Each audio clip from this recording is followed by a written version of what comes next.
Eagle की प्रेरणादायक कहानी। पुनर्जन्म की उड़ान। बहुत समय पहले एक ऊंचे पर्वत पर एक बूढ़ा ईगल गरुड़ रहता था। ईगल की उम्र लगभग 40 साल हो चुकी थी। उसके नाखून लंबे और मुड़े हुए थे, जो शिकार पकड़ने में असमर्थ हो गए थे। उसकी चोंच भी टेढ़ी और मोटी हो चुकी थी। पंख भारी होकर उड़ान में रुकावट बन चुके थे।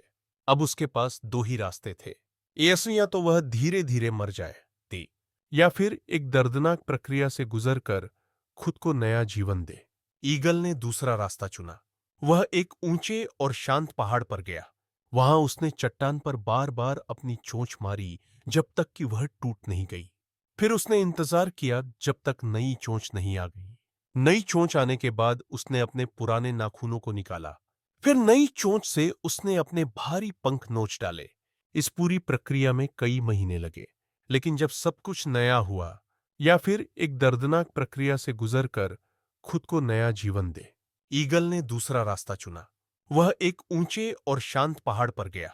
वहां उसने चट्टान पर बार बार अपनी चोंच मारी, जब तक कि वह टूट नहीं गई। फिर उसने इंतजार किया जब तक नई चोंच नहीं आ गई। नई चोंच आने के बाद उसने अपने पुराने नाखूनों को निकाला। फिर नई चोंच से उसने अपने भारी पंख नोच डाले।